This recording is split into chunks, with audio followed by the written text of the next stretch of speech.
प्रभु भक्ति का छोटा सा भजन। मेरा जीवन सारा बीते, मेरा जीवन सारा बीते, प्रभु नाम जपते जपते, प्रभु नाम जपते जपते, कोई बाधा न आने पाए, कोई बाधा न आने पाए, प्रभु नाम जपते जपते, प्रभु नाम जपते जपते। भव सागर में मेरी नैया, भव सागर में मेरी नैया, जिसका न कोई खिवैया, जिसका न कोई खिवैया, भव सागर में तर जाऊं, भव सागर में तर जाऊं, प्रभु नाम जपते जपते, प्रभु नाम जपते जपते, मेरा जीवन सारा बीते, प्रभु नाम जपते जपते।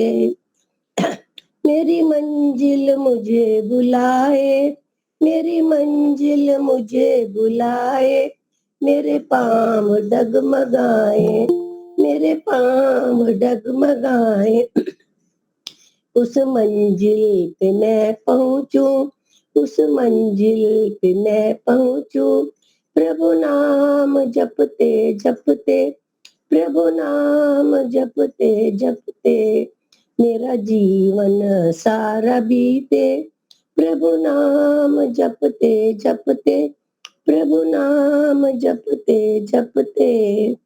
मैं कुछ भी नहीं है तू सब कुछ, मैं कुछ भी नहीं हूँ, नहीं तो सब कुछ, सब कुछ है तेरी महिमा, सब कुछ है तेरी महिमा, मेरा पल पल बीते, मेरा पल पल बीते, तेरा नाम जपते जपते, प्रभु नाम जपते जपते, मेरा जीवन सारा बीते, प्रभु नाम जपते जपते, प्रभु नाम जपते जपते।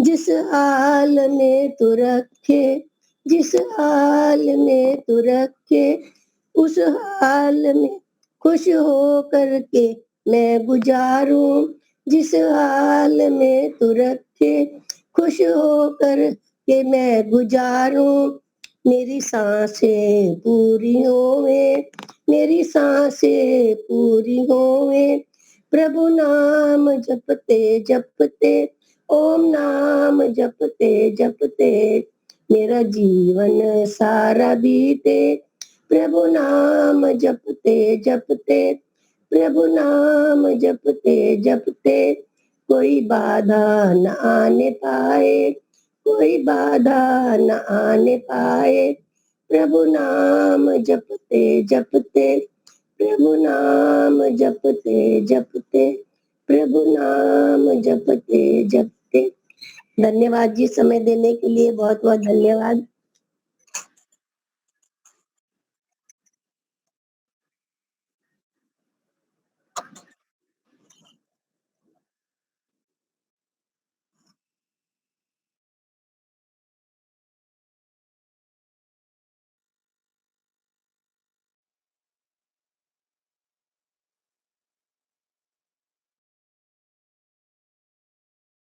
सभी को नमस्ते।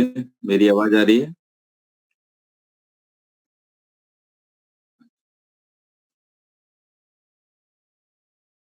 आइए हम सभी गायत्री मंत्र का पाठ करेंगे, मन को सावधान करेंगे। ओम भूर्भुवः स्वः तत्सवितुर्वरेण्यं भर्गो देवस्य धीमहि धियो यो नः प्रचोदयात्।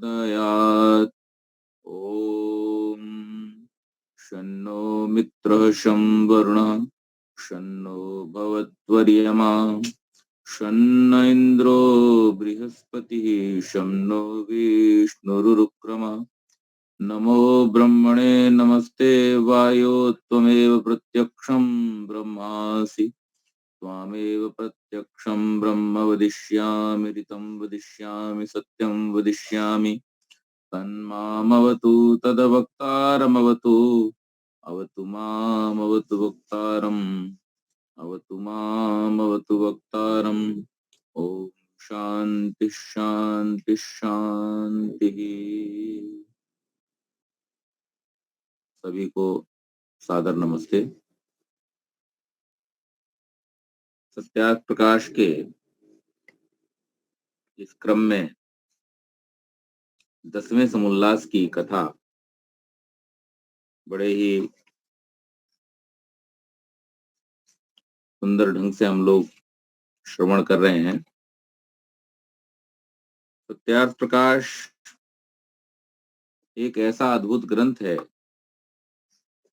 जिसके आरंभिक 9 समुल्लासों को पढ़ करके हमें इस बात का पता चल जाता है कि हमारे जीवन की दिशा कैसी होनी चाहिए और अपने जीवन की दशा को हम कैसे सुधार सकते हैं, और सत्यार्थ प्रकाश की हम कैसे चीजों को, दुनिया को देख करके उसकी समीक्षा करने के योग्य बन सकते हैं। संसार में जितने भी मनुष्य हैं उन सब मनुष्यों में पशु पक्षियों के ऊपर एक विशेषता है जिस पर हमें हमेशा विचार करना चाहिए, जिसको हमें हमेशा समझना चाहिए। और हमारी वो विशेषता क्या है कि हम इस संसार में जो आए हैं, हमारे भेजे जाने के पीछे कुछ मुख्य कारण है। गौण कारण भी है और मुख्य कारण भी है। गौण कारण क्या है?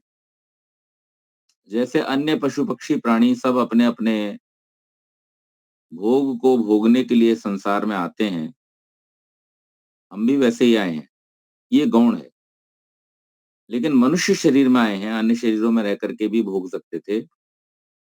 मनुष्य शरीर में आने के पीछे मुख्य कारण जो है वो ये है कि ये एक अवसर हमें मिला है परमात्मा की कृपा से कि हम इस अवसर का उपयोग करके अपने जीवन में, और जैसे अभी आदरणीय माता जी भजन गा रही थी, प्रभु नाम जपते जपते, ये प्रभु नाम का स्मरण करते हुए हम अपने जीवन में उन्नति कर सकते हैं, ज्ञान की प्राप्ति कर सकते हैं, और इस जीवन के मुख्य प्रयोजन अर्थात मुक्ति को प्राप्त कर सकते हैं।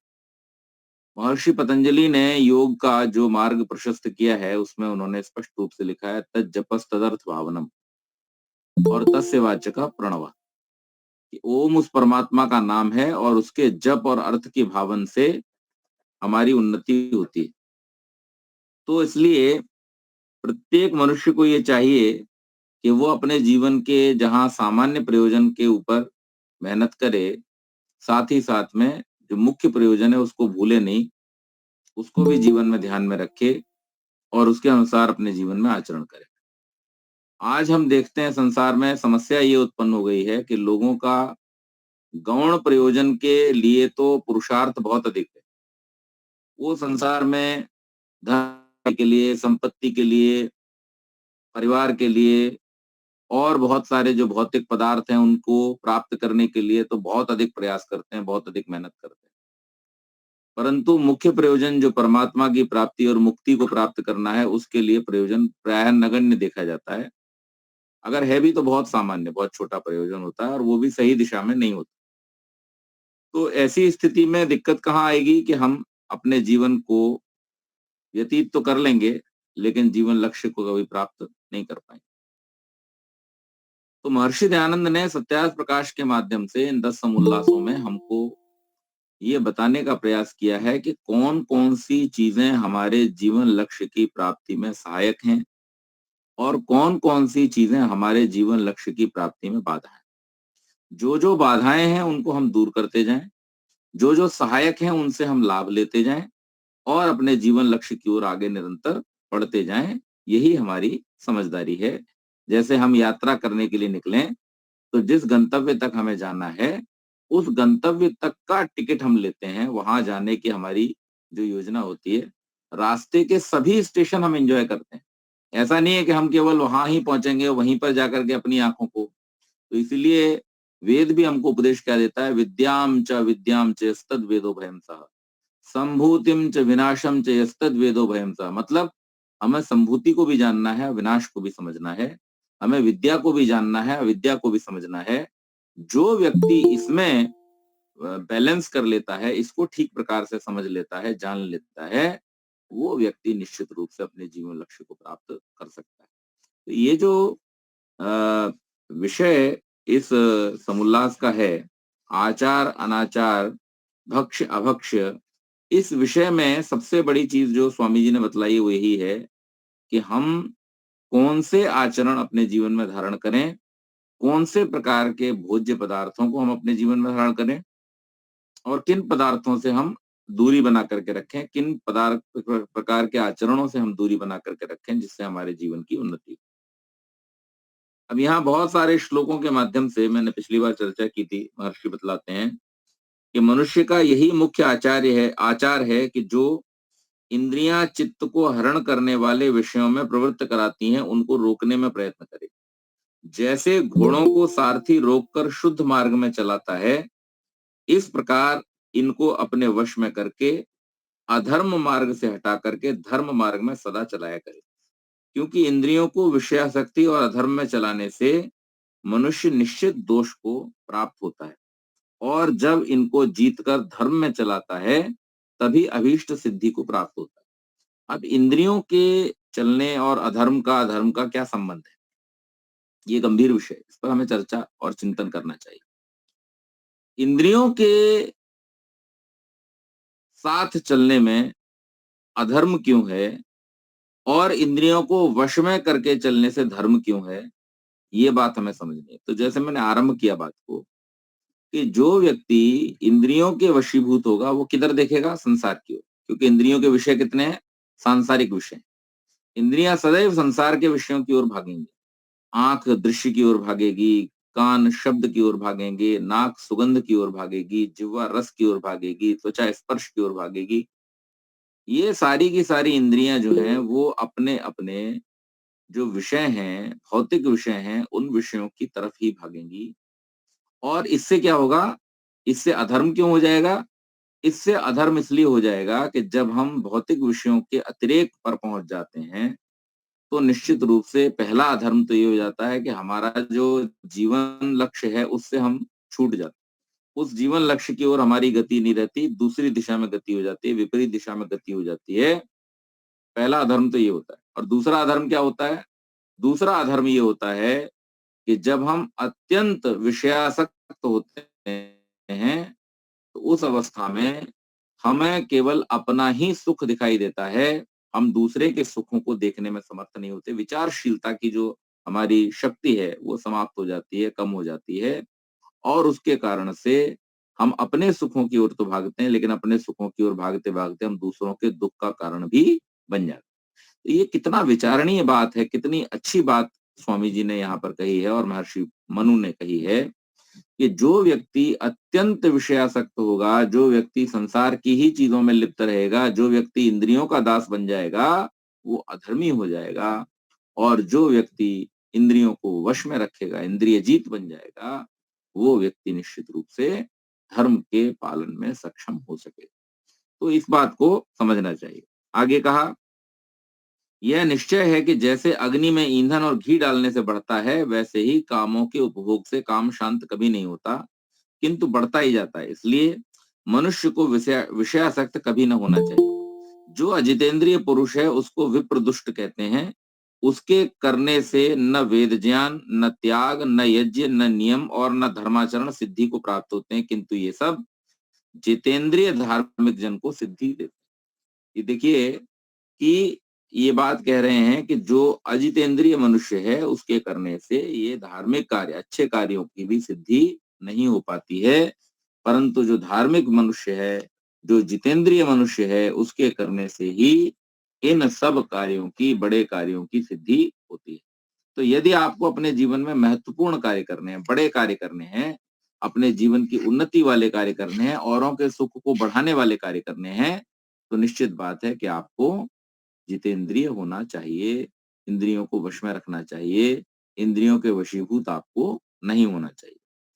आगे कहा, इसलिए 5 कर्म, 5 ज्ञानेंद्रिय और 11वें मन को अपने वश में कर करके युक्ताहार विहार योग से शरीर की रक्षा करता हुआ सब अर्थों की सिद्धि करे। तो सब अर्थों को सिद्ध करने वाले के लिए यह आवश्यक है कि 5 ज्ञान और 5 कर्म, ये जो 10 इंद्रियां हैं और 11वां इंद्रिय हमारा मन, इन सबको हम अपने वश में करें। जितेंद्रिय उसको कहते हैं कि जो स्तुति सुन के हर्ष और निंदा सुन के शोक, अच्छा स्पर्श करके सुख और दुष्ट स्पर्श से दुख, सुंदर रूप देख के प्रसन्न और दुष्ट रूप देख के अप्रसन्न, उत्तम भोजन करके आनंदित और निकृष्ट भोजन करके दुखित, सुगंध में रुचि और दुर्गंध में अरुचि नहीं करता, ऐसे मनुष्य को क्या कहते हैं? ऐसे मनुष्य को जितेंद्रिय मनुष्य कहते हैं, जिसने अपनी इंद्रियों के विषयों पर विजय प्राप्त कर ली है। अब उसको इससे फर्क नहीं पड़ता है, जब उसको इन सब चीजों के, देखिए तप की परिभाषा हमने बतलाई थी आपको, ऋषि दयानंद ने स्पष्ट रूप से दी है कि जब हम किसी महान कार्य को करने के लिए तत्पर होते हैं, धर्म के मार्ग पर चलने के लिए तत्पर होते हैं, तो उस समय में हमारे सामने बहुत सारे द्वंद्व आते हैं। तो महर्षि पतंजलि क्या कहते हैं? द्वंद्व सहनम तप। इन द्वंद्वों को, सुगंध, दुर्गंध, हानि, लाभ, यश, अपयश, हर्ष, शोक, ये सब जो हैं शारीरिक, मानसिक, दोनों प्रकार के जो द्वंद्व हैं, उन द्वंद्वों को सहन करके भी जो व्यक्ति अपने जीवन लक्ष्य की ओर आगे बढ़ता रहता है, आगे चलता रहता है, ऐसा व्यक्ति तपस्वी कहलाता है और इस प्रक्रिया को तप कहते हैं।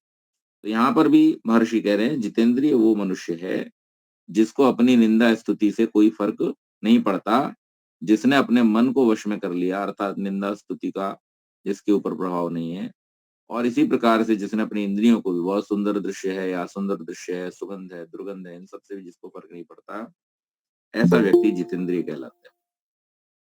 कभी बिना पूछे व अन्याय से पूछने वाले को, कि जो कपट से पूछता हो उसको उत्तर न देवे, उनके सामने बुद्धिमान जड़ के समान रहे।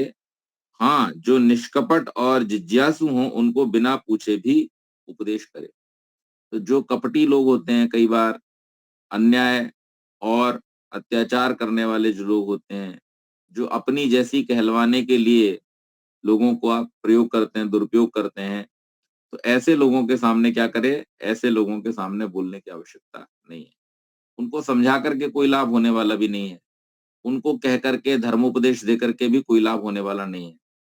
तो ऐसे व्यक्तियों के सामने कैसा रहे? मौन रहे, न उनसे विवाद करे, न उनको उपदेश करे। और जो धर्मात्मा व्यक्ति हैं, जो निष्कपट हैं, ऐसे लोगों के सामने बिना कहे भी उपदेश करे, क्योंकि अगर कोई अच्छा व्यक्ति है लेकिन अज्ञान के कारण से उससे कोई गलती हो रही है, तो उसको रोकने का प्रयास करे, उसको उपदेश करे। एक धन, दूसरे बंधु कुटुंब कुल, तीसरी अवस्था, चौथा उत्तम कर्म और पांचवी श्रेष्ठ विद्या, ये 5 मान्य के स्थान है।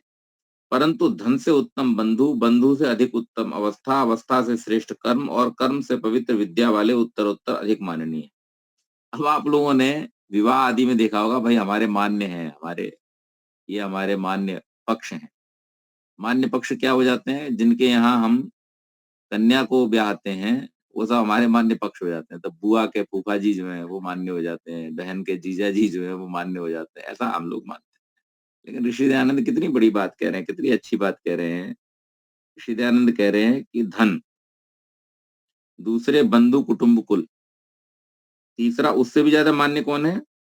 कि अवस्था, चौथा उत्तम कर्म और पांचवा श्रेष्ठ विद्या। तो उन्होंने स्पष्ट रूप से कहा कि धन का महत्व है, लेकिन धन से अधिक महत्व किसका है? कुटुंब का है, परिजनों का है। उससे भी अधिक महत्व किसका है? अवस्था का। कोई बड़ा आदमी, बुजुर्ग आदमी अगर कुछ कह रहा है तो उसका मान्य उससे अधिक है। और उससे भी अधिक मान्य किसका है? जो श्रेष्ठ कर्म करने वाले लोग हैं, परोपकारी, धर्मात्मा, जितेंद्रिय, समाज का कल्याण करने वाले, उनकी बात का महत्व और भी ज्यादा है। और इन सबसे ज्यादा महत्व किसका है कि जो विद्वान है, जिसने विद्या को प्राप्त किया, उसकी बात का सबसे ज्यादा महत्व है। तो इस प्रकार से मान्य करना चाहिए। मतलब हमें केवल इसलिए मान्य किसी का नहीं करना चाहिए, बहुत पैसे वाले आदमी हैं, बहुत धनवान व्यक्ति हैं, तो इसलिए उनकी बात सब सही है। जैसा कि एक श्लोक में कहा गया है ना, यस्यास्य वित्तः स नरः कुलीनः स च पंडितः स च श्रुतवान गुणज्ञः स एव वक्ता स च दर्शनीय सर्वे गुणाः कांचनमाश्रयन्ति। ये श्लोक क्यों लिखना पड़ा? ये श्लोक इसलिए लिखना पड़ा किसी विद्वान को कि ऐसी समाज के अंदर प्रचलन है, ऐसी परंपरा पड़ गई है कि जो व्यक्ति धनवान है, उसके सारे अवगुण छुप जाते हैं और उसको सबसे ज्यादा मान्य किया जाता है। तो ऐसा नहीं होना चाहिए। अगर ऐसा होगा तो समाज की अवनति होगी। लेकिन जो ऋषि दयानंद और महर्षि मनु परंपरा दे रहे हैं, इसके अनुसार अगर करेंगे कि धन, धन से ऊपर कुटुंब, कुटुंब से ऊपर अवस्था, अवस्था से ऊपर उत्तम कर्म और उत्तम कर्म से ऊपर भी उत्तम विद्या, ये इस प्रकार से मान्य का स्थान रहे। क्योंकि चाहे 100 वर्ष का भी हो, परंतु जो विद्या विज्ञान रहित है, वह बालक और विद्या विज्ञान का दाता है, उस बालक को भी वृद्ध मानना चाहिए। क्योंकि सब शास्त्र आप्त विद्वान अज्ञानी को बालक और ज्ञानी को पिता कहते हैं। तो अवस्था से कोई व्यक्ति अगर बड़ा है तो उसका मान्य है, लेकिन जो व्यक्ति विद्या में बड़ा है उसका उससे अधिक मान्य होगा। क्यों? क्योंकि आत्मा तो सबके अंदर एक जैसा ही है, आत्मा की तो कोई आयु है नहीं, आत्मा तो सबका एक जैसा है। लेकिन जो विद्यावान है, जो ज्ञानवान है, इसका अर्थ ये है कि उसका पुरुषार्थ अधिक है। और जिसके पास विद्या कम है, जिसके पास विद्या नहीं है, इसका अर्थ ये है कि उसका पुरुषार्थ अभी उस दिशा में तो है, लेकिन अभी पूरा नहीं है। तो जो विद्यावान है उसको शास्त्र पिता मानता है, गुरु मानता है, आचार्य मानता है, और जो विद्या रहित है उसको पुत्र ही मानता है। तो इसलिए समाज में इस प्रकार की व्यवस्था को मान्यता दी जानी चाहिए कि जो ज्ञानवान है वो बड़ा, जो ज्ञानवान है, जो विद्यावान है वो अधिक, और जो विद्या से रहित है या जिसके पास कम विद्या है, उसी अनुपात में उसका कम मान्य किया जाए। और 100 वर्ष तक का कह दिया है, तो चाहे 100 वर्ष का ही क्यों ना हो, लेकिन फिर भी ऐसा नहीं।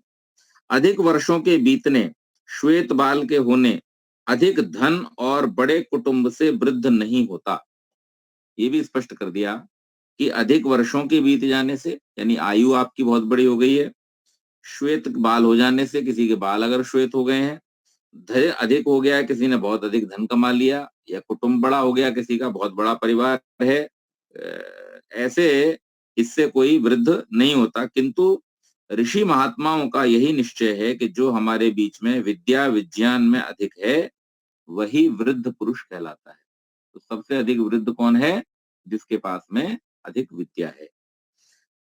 ब्राह्मण ज्ञान, क्षत्रिय बल, वैश्य धन धान्य और शूद्र जन्म से अर्थात अधिक आयु से वृद्ध होता है। तो अब वृद्ध भी कौन किससे होता है? कि क्षत्रिय इस बात से वृद्ध होगा कि उसने कितना जो बल है वो प्राप्त किया, उसका साम्राज्य कितना बड़ा किया, उसने कितनी बड़ी समृद्धि प्राप्त की। वैश्य ने कितना धन कमाया, धन धान्य कितना कमाया, कितना बड़ा व्यापार स्थापित किया। और शूद्र कितनी आयु, क्योंकि वो गुण आधार पर नहीं होता, तो वो आयु के आधार पर वृद्ध होता है। और ब्राह्मण जो है वो ज्ञान के आधार पर वृद्ध कहलाता है। सिर के बाल श्वेत होने से कोई बुढ़ा नहीं होता, किंतु जो युवा विद्या पढ़ा हुआ है उसी को विद्वान लोग बड़ा जानते हैं। और जो विद्या नहीं पढ़ा है, वह जैसा लकड़े का हाथी, चमड़े का मृग होता है, वैसा अविद्वान मनुष्य जगत में नाम मात्र मनुष्य कहलाता है। इसलिए विद्या पढ़ विद्वान धर्मात्मा होकर निर्वैरता से सब प्राणियों के कल्याण का उपदेश करे। उपदेश में वाणी मधुर और कोमल बोले। जो सत्योपदेश से धर्म की वृद्धि और अधर्म का नाश करते हैं, वे पुरुष धन्य हैं। नित्य स्नान, वस्त्र, अन्न, पान, स्थान सब शुद्ध रखे, क्योंकि इनके शुद्ध होने में चित्त की शुद्धि और आरोग्यता प्राप्त होकर पुरुषार्थ बढ़ता है। शौच जितना करना योग्य है कि जितने से मल दुर्गंध दूर हो जाए। आचारः परमो धर्मः श्रुत्युक्तः स्मार्त एव च। जो सत्य भाषण आदि कर्मों का आचरण करता है, वही वेद और स्मृति में कहा हुआ आचार है। मानो वधि पितरम मोत मातरम, आचार्य उपनय मानो ब्रह्मचारिणम इच्छते। मातृदेवो भव, पितृदेवो भव, आचार्य देवो भव, अतिथि देवो भव। माता पिता आचार्य और अतिथि की सेवा करना देव पूजा कहलाती है। और जिस जिस कर्म से जगत का उपकार हो वह वह करना और हानिकारक छोड़ देना ही मनुष्य का मुख्य कर्म है। कभी नास्तिक, लंपट, विश्वासघाती, चोर, मिथ्यावादी, स्वार्थी, कपटी, छली आदि दुष्ट मनुष्यों का संग न करे। आप जो सत्यवादी, धर्मात्मा, परोपकार प्रियजन हैं उनका संग करना श्रेष्ठ आचार है, सदाचार है। सदाचार की परिभाषा में क्या है? सताम सज्जनानाम आचार सदाचार। जो सज्जन मनुष्यों का, श्रेष्ठ मनुष्यों का आचार है, आचरण करना है या उनका उनका जो संग करना है उसका नाम है सदाचार। प्रश्न किया, आर्यावर्त वासियों का आर्यावर्त से भिन्न देशों में जाने से आचार नष्ट हो जाता है व नहीं? तो स्वामी जी उत्तर देते हैं, यह बात मिथ्या है, क्योंकि जो बाहर भीतर की पवित्रता करनी, सत्य भाषण आदि आचरण करना है वह जहां कहीं भी करेगा आचार और धर्म भ्रष्ट कभी न होगा। और जो आर्यावर्त में रहकर भी दुष्टाचार करेगा वह धर्म भ्रष्ट और आचार भ्रष्ट कहलाएगा। जो ऐसा होता तो मेयोर हर्षश्च द्वे वर्षे वर्षम हेमवतम ततः क्रमेणैव समागम्य भारतम वर्षमासदत् स दृष्ट्वा विविधान देशान चीन हूण निषेधितान। यह महाभारत शांति पर मोक्ष धर्म में व्यास शकु शुक संवाद का वचन है। अर्थात एक समय में व्यास जी अपने पुत्र शुक और शिष्य सहित पाताल अर्थात जिसको इस समय अमेरिका कहते हैं उसमें निवास करते थे। शुक्राचार्य ने पिता से एक प्रश्न पूछा कि आत्मविद्या शुकाचार्य ने अपने पिता से प्रश्न पूछा कि आत्मविद्या इतनी ही है व अधिक? व्यास जी ने जानकर उसका उत्तर न दिया, क्योंकि पूर्व उस बात का उपदेश कर चुके थे। दूसरे की साक्षी के लिए अपने पुत्र शुक से कहा कि तू मिथिला में जाकर यही प्रश्न राजा जनक से कर, वह इसका यथायोग्य उत्तर देगा। पिता का वचन सुनकर शुकाचार्य पाताल से मिथिला की ओर चले। प्रथम मेरु अर्थात हिमालय से ईशान उत्तर और वायव्य दिशा में जो देश बसते हैं उनका नाम हरिवर्ष था। अर्थात हरि कहते हैं बंदर को। उस देश के मनुष्य अब भी रक्तमुख बंदर के समान कुछ भूरे नेत्रयुक्त होते हैं। जिन देशों का नाम इस समय यूरोप है उन्हीं को संस्कृत में हरिवर्ष कहते हैं। उन देशों को देखते हुए और जिनको पूर्ण यहूदी भी कहते हैं उन देशों को देखकर चीन में आए। चीन से हिमालय और हिमालय से मिथिलापुरी को आए। और श्री कृष्ण तथा अर्जुन पाताल में अश्वतरी अर्थात जिसको अग्रयान नौका कहते हैं उसके बैठ के पाताल में जाके महाराज युधिष्ठिर के यज्ञ में उद्दालक ऋषि को ले आए। धृतराष्ट्र का विवाह गांधार जिसको कंधार कहते हैं वहां की राजपुत्री से हुआ। माद्री जो कि पांडु की स्त्री थी, ईरान के राजा की कन्या थी। और अर्जुन का विवाह पाताल में जिसको अमेरिका कहते हैं वहां की राजा की लड़की उलोपी के साथ हुआ था। जो देश देशांतर द्वीप द्वीपांतर में न जाते होते तो ये सब बातें क्यों कर हो सकती। मनुस्मृति में जो समुद्र में जाने वाली नौका पर कर लेना लिखा है वह भी आर्यावर्त से द्वीपांतर में जाने के कारण है। और जब महाराज युधिष्ठिर ने राजसू यज्ञ किया था उसमें सब भूगोल के राजाओं को बुलाने को निमंत्रण देने के लिए भीम, अर्जुन, नकुल और सहदेव चारों दिशाओं में गए थे। जो दोष मानते होते तो कभी न जाते। सो प्रथम आर्य लोग व्यापार, राजकार्य और भ्रमण के लिए सब भूगोल में घूमते थे। और जो आजकल छूत छात और धर्म नष्ट होने की शंका है वह केवल मूर्खों के बहकाने और अज्ञान बढ़ने से है। जो मनुष्य देश देशांतर और द्वीप द्वीपांतर में जाने आने में शंका नहीं करते वे देश देशांतर के अनेक विध मनुष्यों के समागम रीति भांति देखने, अपना राज्य और व्यवहार बढ़ाने से निर्भय शूरवीर होने लगते और अच्छे व्यवहार का ग्रहण, बुरी बातों को छोड़ के तत्पर होके बड़े ऐश्वर्य को प्राप्त होते हैं। भला जो महाभ्रष्ट, म्लेच्छ, कुलोत्पन्न, वैश्य आदि के समागम से आचार भ्रष्ट धर्महीन नहीं होते, किंतु देश देशांतर के उत्तम पुरुषों के समागम से छूत और दोष मानना केवल मूर्खता की बात है। तो यहाँ स्वामी जी समाज की उस समय की एक बहुत बड़ी जो कमी थी उस पर भी कलम चलाते हुए यहाँ पर स्पष्ट कर देते हैं इस बात को, इस शंका को दूर कर देते हैं। एक समय था इस देश में जब कोई अगर राज्य की सीमा से बाहर चला जाए, गांव की सीमा से बाहर चला जाए, देश की सीमा से बाहर चला जाए तो वो भ्रष्ट हो गया, ऐसा मान लिया जाता था कि ये तो भाई बाहर चले गए, भ्रष्ट हो गए। उसके पीछे कारण ये रहा होगा, ऐसी मान्यता रही हो सकती है कि भाई बाहर जाकर के खान पान ठीक रहेगा नहीं रहेगा, आचरण ठीक रहेगा नहीं रहेगा, वहां कौन देखने वाला है। तो उसको अतिरेक की स्थिति में मानते हुए क्या कह दिया जाने लगा कि वो तो भ्रष्ट हो गए। लेकिन ऋषि दयानंद इस बात को बहुत स्पष्ट करते हुए अपने जो उनके क्रांतिकारी विचार हैं वो इतने अनुकरणीय हैं। आज पूरा विश्व उनके विचारों को मानता है और ऋषि दयानंद इस बात को स्पष्ट स्पष्ट कर देते हैं कि व्यक्ति आचरणहीन होने से भ्रष्ट होता है, आचरणहीन होने से अधार्मिक होता है। विदेश यात्रा करने से कोई आचरणहीन, भ्रष्ट या अधार्मिक नहीं हो जाता है। और जो कभी विदेश यात्रा न करे लेकिन जिसका आचरण ठीक नहीं है, उस व्यक्ति को भ्रष्ट और अधार्मिक ही जानना चाहिए। तो ये बहुत सुंदर ढंग से इस बात का, इस शंका का उन्होंने निवारण किया। हाँ, इतना कारण तो है कि जो लोग मांस भक्षण और मद्यपान करते हैं, उनके शरीर और वीर्यादि धातु भी दुर्गंध आदि से दूषित होते हैं। इसलिए उनके संग करने से आर्यों को भी ये कुलक्षण न लग जाएं, यह बात तो ठीक है। परंतु इनसे व्यवहार और गुण ग्रहण करने में कोई भी दोष नहीं है, किंतु इनके मद्यपान आदि दोषों को छोड़ गुणों को ग्रहण करें तो कुछ भी हानि नहीं। जब इनके स्पर्श और देखने में भी मूर्खजन पाप गिनते हैं, इसी से उनसे युद्ध कभी नहीं कर सकते, क्योंकि युद्ध में उनको देखना और स्पर्श होना आवश्यक है। तो ऐसे व्यक्ति अगर आपके शत्रु हैं और आप अगर कहते हो कि हम उन्हें देखेंगे नहीं, उनको स्पर्श नहीं करेंगे, तो उनसे युद्ध आदि कैसे लड़के जीतोगे? तो ये भी एक कारण है। दूसरी बात, उन्होंने कहा कि जो अच्छी बातें हैं उनको सीखना चाहिए। जैसे आज हम अपने देश में देखते हैं कि लोगों ने विदेशियों से या जिन लोगों ने यहाँ पर आक्रमण किए, उन लोगों की जितनी भी बुरी बातें थी वो सारी सीख ली। कौन कौन सी बुरी बातें सीख ली? मद्यपान करना सीख लिया, मांसाहारी खाना सीख लिया और बहुत सारे चोरी जारी काम सीख लिए। आप यदि इस देश के इतिहास को उठा करके देखें, प्रत्येक कवि ने, क्योंकि हर राज्य के, हर राजा के इतिहास को उस समय के जो कवि थे तत्कालीन, उन लोगों ने लिखा।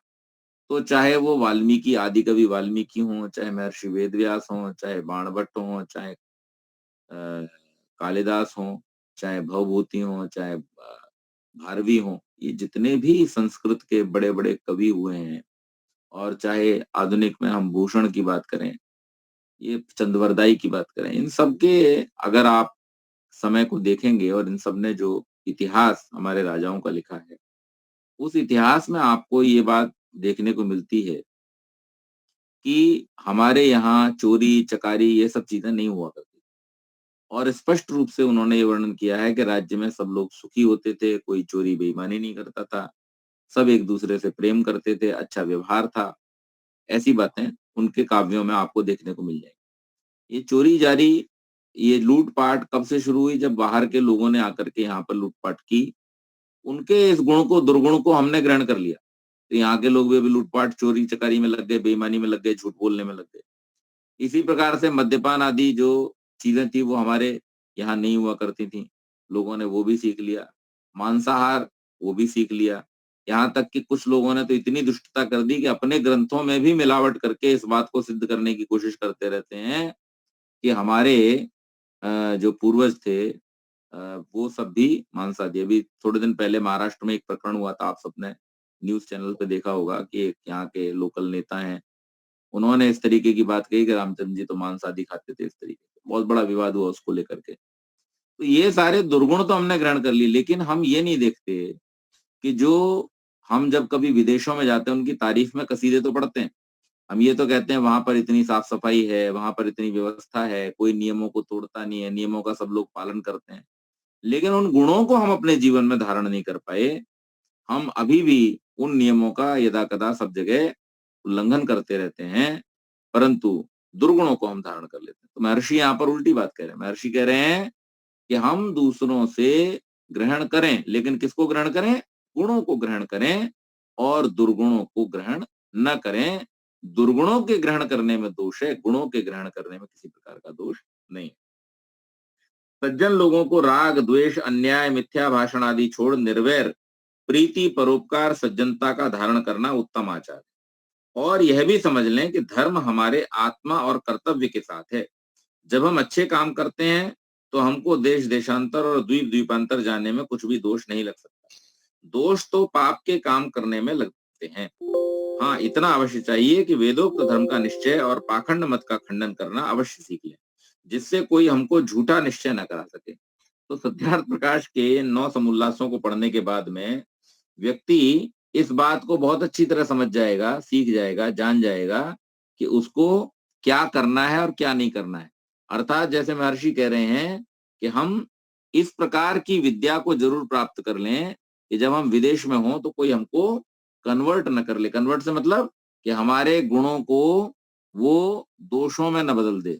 यानी हम शाकाहारी हैं, लेकिन विदेशों में जाने वाले अधिकतर लोग जो यहाँ लौट करके आते हैं, उन लोगों की हमें एक बड़ी भारी समस्या सुनने को मिलती है। तो क्या है जी, वहां तो मिलता ही नहीं है, या दूसरे कहते हैं वहां तो सभी खाते हैं और इसलिए हमें भी खाना पड़ गया।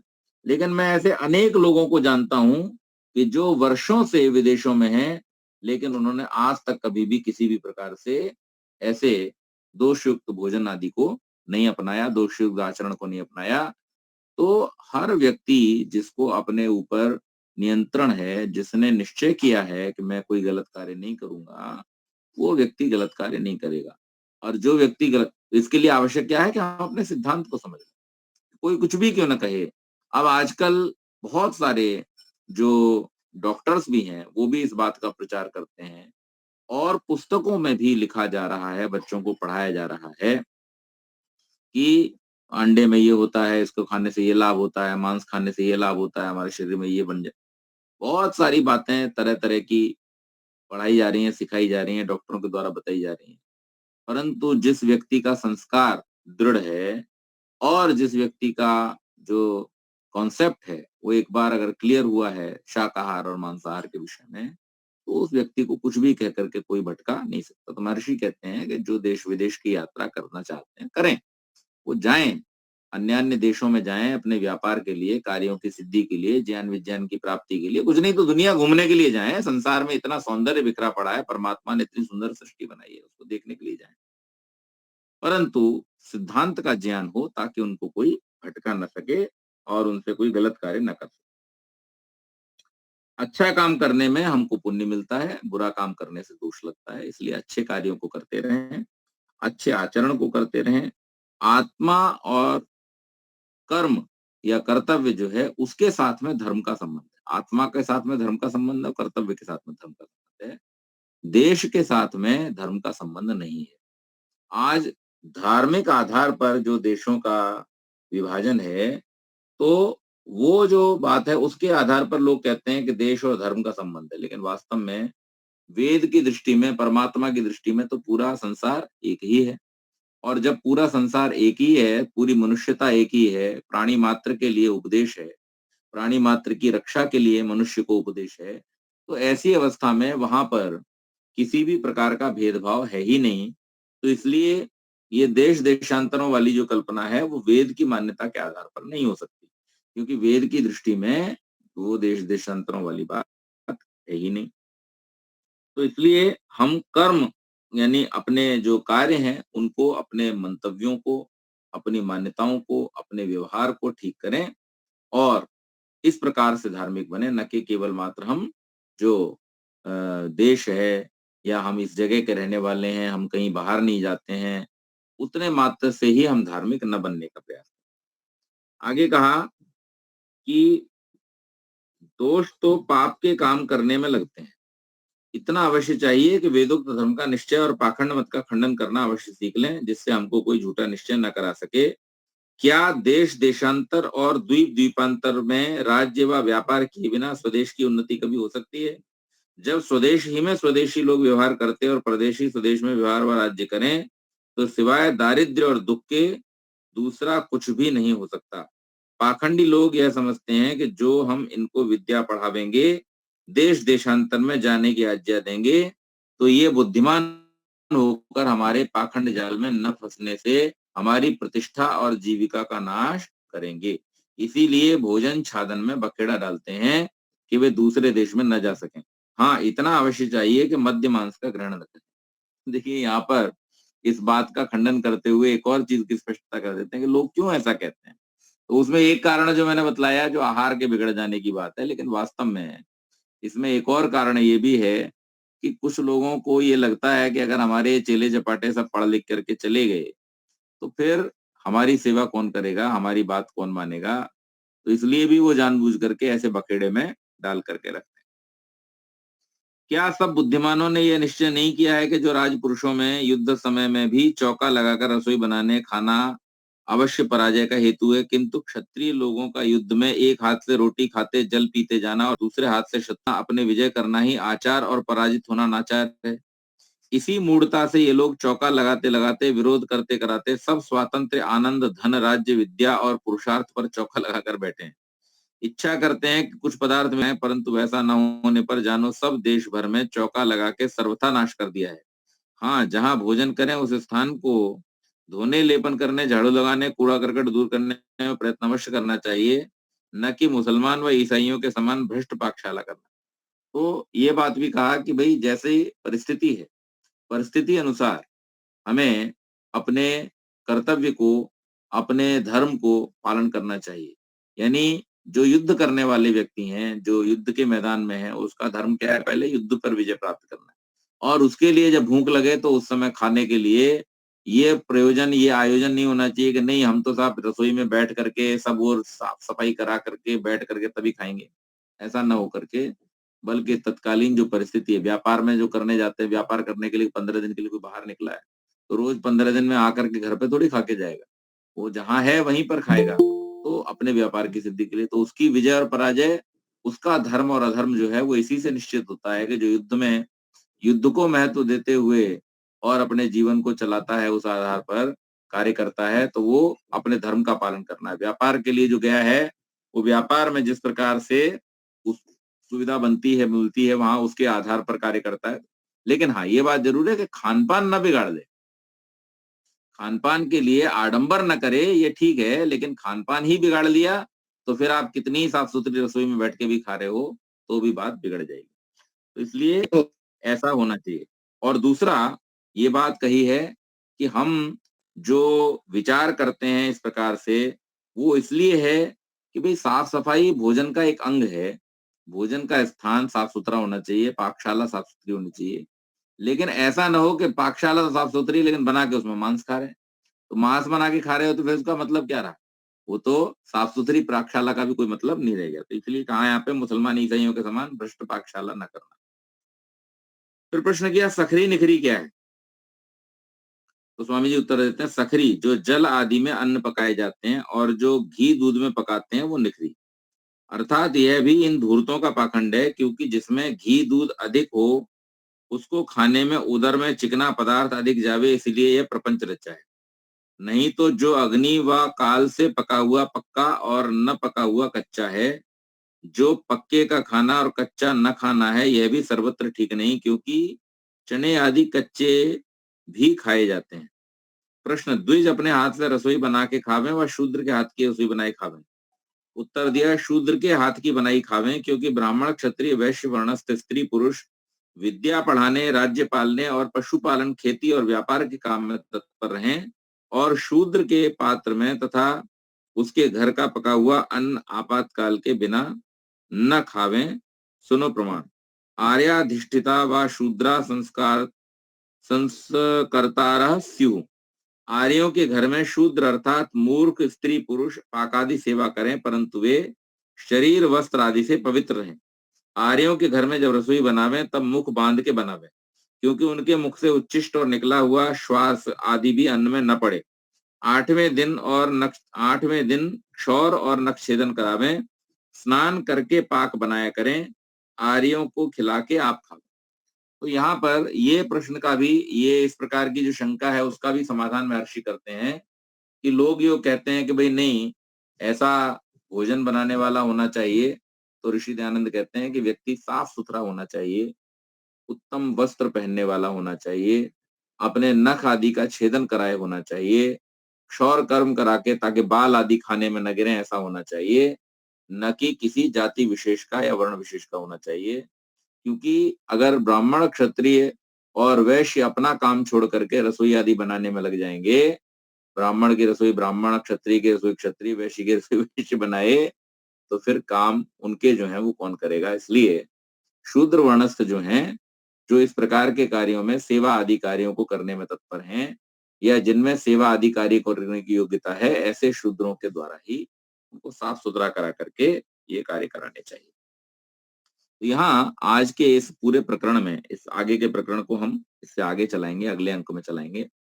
इसमें जो बात कही गई है इतिहास का उदाहरण दे करके, वेद का प्रमाण दे करके, मनुस्मृति आदि का प्रमाण दे करके महर्षि दयानंद यहाँ पर स्पष्ट कर रहे हैं कि हमारा जो उत्तम आचरण है वही वास्तव में हमारे धार्मिक होने की निशानी है, और जो हमारा गलत आचरण है वही हमारे अधार्मिक होने की निशानी है। प्रत्येक व्यक्ति को अपने जीवन में उन्नति करनी चाहिए। प्रत्येक व्यक्ति को परमात्मा की बनाई इस सृष्टि को देखना और इसको जानना चाहिए। प्रत्येक व्यक्ति को भांति-भांति के लोगों से मिलकर के अपने ज्ञान की वृद्धि करनी चाहिए, सद्गुणों का ग्रहण करना चाहिए, दुर्गुणों को सर्वथा त्यागना चाहिए और जो किसी और के अंदर हों उनसे बचना चाहिए। अच्छे लोगों का संग करना चाहिए, बुरे लोगों के संग से बचना चाहिए, और भोजन के मामले में सदैव पवित्र रहना चाहिए। अच्छा उत्तम भोजन करना चाहिए, और रसोई में कभी भी ऐसे अश्रेष्ठ पदार्थों को, खराब पदार्थों को, गलत पदार्थों को नहीं लाना चाहिए। सेवक आदि जो हमारे हों, शूद्र आदि जो हों, उनका साफ सुथरा रहना आवश्यक है, और इस प्रकार से हम अपने जीवन की उन्नति कर सकते हैं। ये आचार अनाचार, भक्ष्य और अभक्ष्य के संबंध में स्वामी जी ने बात बतलाई है। कोई व्यक्ति विदेश जाने से अपवित्र नहीं हो जाता, कोई व्यक्ति विदेश जाने से अधार्मिक नहीं हो जाता, अपितु जो व्यक्ति बाहर जाता है, देखिए यहाँ आज जो ग्लोबलाइजेशन की बात हम करते हैं, महर्षि दयानंद ने 1875 में इस ग्लोबलाइजेशन के बारे में कितनी सुंदर बात कही है कि जिस देश के लोग बाहर नहीं जाते और बाहर के लोग आकर के हमारे देश में व्यापार करते हैं, ऐसा देश दरिद्र हो जाता है। आज हम जिस फॉरेन करेंसी की बात करते हैं, आज हम जिस फॉरेन ट्रेड की बात करते हैं, इसका कॉन्सेप्ट महर्षि दयानंद यहाँ पर स्पष्ट रूप से दे रहे हैं कि हमारे देश के लोगों को अपनी विद्या के प्रचारार्थ, अपनी टेक्नोलॉजी के प्रचारार्थ, अपने जो बनाए हुए पदार्थ हैं उनको बेचने के लिए विदेश में जाने में किसी प्रकार का कोई दोष नहीं। तो इन बातों को हम अपने जीवन में धारण करें। मैं 10 मिनट पहले इसलिए रोक रहा हूँ कि इस विषय से संबंधित कोई भी आपके अगर प्रश्न हो तो आप लोग पूछ सकते हैं। धन्यवाद।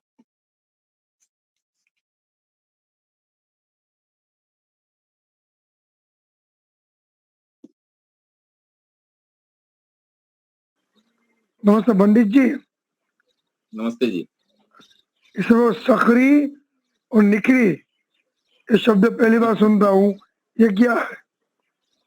ये पदार्थ कैसे नहीं बना? क्या है, देखिए, हाँ अभी ऐसा है, अब तो हम सब लोग बाहर खाने लगे, इसलिए सकरी निकरी का प्रश्न खत्म हो गया। पहले क्या था कि लोगों ने ऐसा बना रखा था कि जैसे किसी के घर भोजन करने जाएंगे, तो किसी के घर भोजन करने जाएंगे तो 2 तरह का भोजन होता है। उन्होंने उसकी डेफिनेशन क्या कर रखी, 2 तरह की, एक निखरा भोजन, एक सखरा भोजन।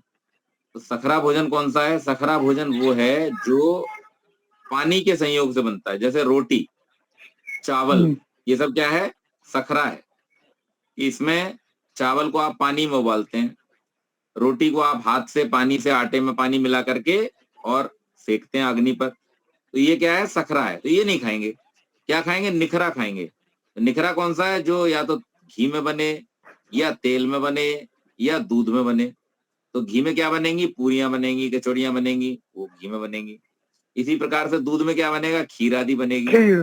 तो ये कुछ लोगों ने समाज के अंदर अपनी स्वार्थ उदर पूर्ति के लिए ऐसा आडंबर बना रखा था कि हम जो है कच्चा खाना नहीं खाएंगे, पक्का खाना खाएंगे। तो जो हाथ से बनता था उसको कहते थे कच्चा खाना, और जो तल के बनता था, मालपुए वगैरह, उनको कहते थे पक्का खाना।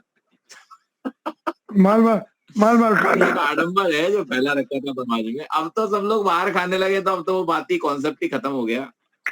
लेकिन पहले लोग, बड़े बड़े स्वार्थी लोगों ने अपने स्वार्थ के लिए ऐसे आडंबर समाज में फैला रखे थे कि जिनसे समाज का पूरा पतन हुआ जा रहा था। स्वामी जी को यही बात देख करके बड़ा दुख होता था। ये आर्यों का देश है, ये वेद विद्या का देश है, ऋषियों का देश है। इस देश के लोग जो सर्वत्र भूमंडल पर राज्य किया करते थे, विश्व गुरु कहलाया करते थे, चक्रवर्ती साम्राज्य जिस देश का होता था, आज वो देश जो है छोटी छोटी मूर्खतापूर्ण बातों में फंसा हुआ है। ये सकरी निखरी इस रूप में था। आज भी ऐसा है ना, जो ब्राह्मण अपने को बताते हैं वो 5 का काम करते हैं, कई ब्राह्मण देखेंगे तो समूह में पक्ष का काम वही करते हैं, हाँ अपना वो वेदाध्ययन का काम छोड़कर पचा भोजन पकाने में वहाँ अभी एक्टिंग कर। देखिए क्या होता है, सवाल ये है कि अब ब्राह्मण ब्राह्मण कौन है? ब्राह्मण की परिभाषा ही बदल दी। अब ब्राह्मण केवल इस बात से ब्राह्मण है क्योंकि वो उसके पिता के नाम के आगे कुछ शब्द लगे हैं, उसके कारण से वो अपने आप को ब्राह्मण कहता है। लेकिन जो वर्ण व्यवस्था है, जो हमारी वैदिक व्यवस्था है, उसमें ब्राह्मण केवल जन्म से नहीं होता, ब्राह्मण तो वर्ण है और उस वर्ण को वर्ण किया जाता है, यानी उसको ग्रहण किया जाता है। तो जो व्यक्ति अपने आप को वेद विद्या से युक्त करता है वो व्यक्ति ही ब्राह्मण कहलाने का अधिकारी है। तो ब्राह्मण होना अधिकार नहीं है, ब्राह्मण होना एक तपस्या है, उसको हमें ग्रहण करना होता है। जैसे किसी अधिकारी को अधिकार कैसे प्राप्त होता है? जब वो मेहनत करेगा, परीक्षा देगा, उस योग्य बनेगा, तब वो अधिकारी बनेगा। जन्म से कोई आईएएस का लड़का आईएएस नहीं बन जाता, आर्मी वाले का लड़का आर्मी वाला नहीं बन जाता, डॉक्टर का लड़का डॉक्टर नहीं बन जाता। इसी प्रकार से ब्राह्मण का पुत्र भी ब्राह्मण जन्म से नहीं हो सकता, उसको भी उतनी ही विद्या, उतना ही पुरुषार्थ, उतना ही तप अपने जीवन में सदाचरण के साथ में करना पड़ेगा, तभी ब्राह्मण। अब ब्राह्मण की परिभाषा बदल गई, क्यों? कि चौबे जी के घर में पैदा हो गए तो वो ब्राह्मण है साहब। अब इसलिए चौबे जी चाहे रोटी बेल रहे हैं, चाहे जूता बेच रहे हैं, चाहे लकड़ियां बेच रहे हैं, चाहे कुछ कर रहे हैं, लेकिन है वो पंडित जी, ऐसा नहीं है। ठीक है जी। तो वो जो पाकशाला में काम कर रहा है, साफ सुथरा है, वो फिर वो उसी श्रेणी में आएगा कि वो जो कार्य कर रहा है उसके हिसाब से उसका वर्ण तय होगा। धन्यवाद धन्यवाद बहुत।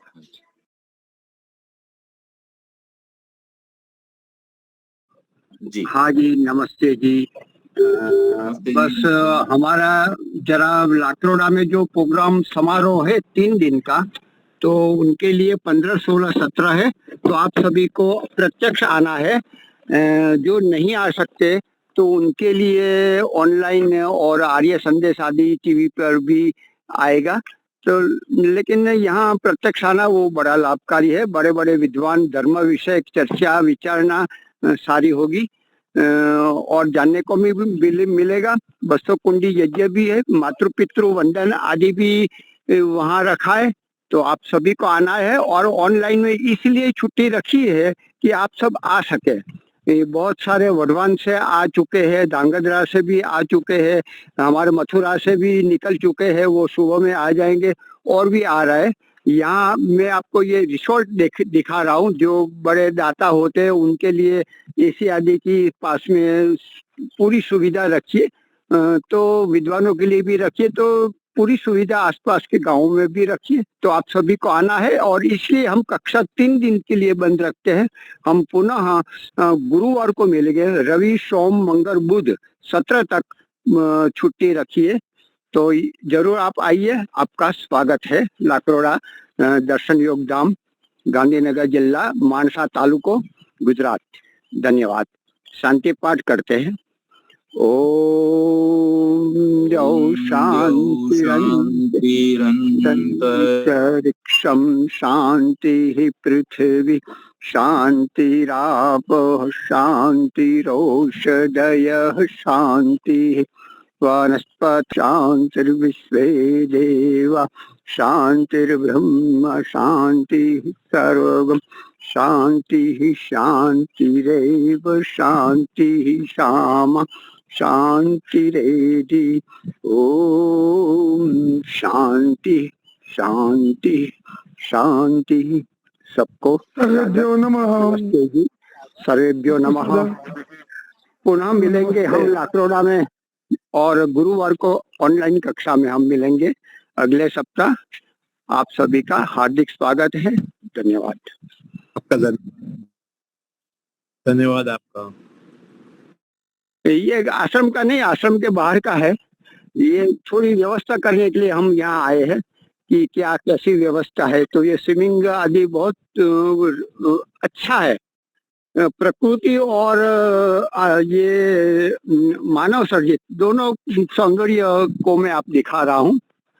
तो आपको लुभा रहा हूँ, तो अच्छा काम है, जरूर आइए, अच्छा लगेगा, संगठन बढ़ेगा। प्रवचन तो बहुत सुनते हैं, यूट्यूब में भी मिल जाएंगे, ऑनलाइन भी मिल जाएंगे, लेकिन जो प्रत्यक्ष जो ये देखेंगे वो अच्छा लगेगा आपको। ठीक है, धन्यवाद।